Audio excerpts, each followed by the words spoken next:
Қайырлы күн достар, бүгін мен сіздерге өте дәмді және де ең жұмсақ балды торттың, медовый торттың рецептісімен бөлісемін. Керекті ингредиенттің жаңағы мөлшерлерін описанияға қалдыратын боламын. Осындай темір ыдысқа қант, сары май, медіңізді салып, газдың астына шым-шым тұзды қосып, газға қойып қоясыздар. Өте баяу отта ерігенше осылай араластыра отырып, жай отта осылай қозғап отырып ертіп аласыздар. Қайнағанша до кипения дейді ғой. Әбден ысып барлығы жақсы ерігеннен кейін ас содасын саласыздар. Ас содасын салғаннан кейін мінекей сіздерде осындай реакция болып, содаңыздың срок годности өтіп кетпеген болса, осындай көтерілуі керек. Одан кейін әбден осылай суытып алу керексіздер. 1 сағаттай, жарты сағаттай суып болғаннан кейін 2 жұмыртқаңызды саласызда, барлығын жақсылап араластырып, ұныңызды қосасыз.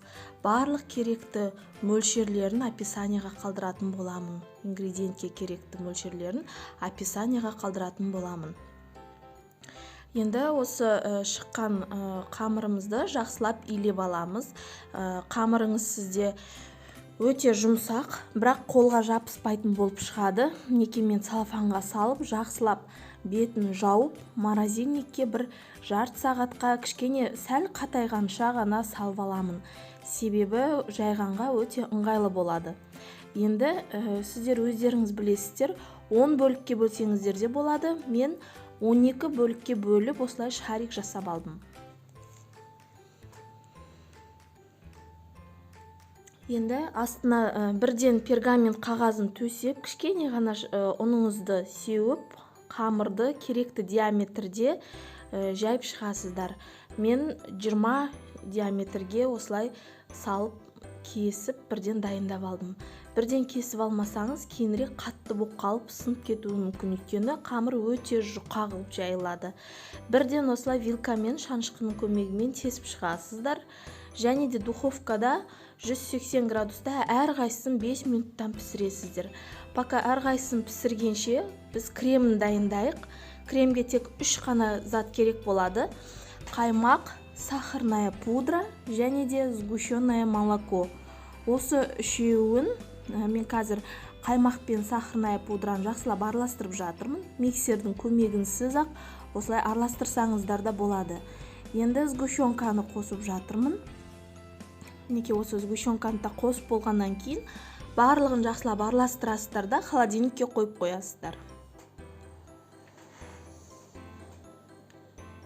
Енді мінеке мен барлық корждарым пісті, 12 штук, домалақ-домалақ болып, шетіндегі керек еместерін барлығын алып, мен блендердің көмегімен майда қылып ұнтақтап алдым. Мына қамырдың әрқайсысының бетіне кремнен 2-3 ас қасықтан крем сала отырып, осылай тортты жинап аласыздар.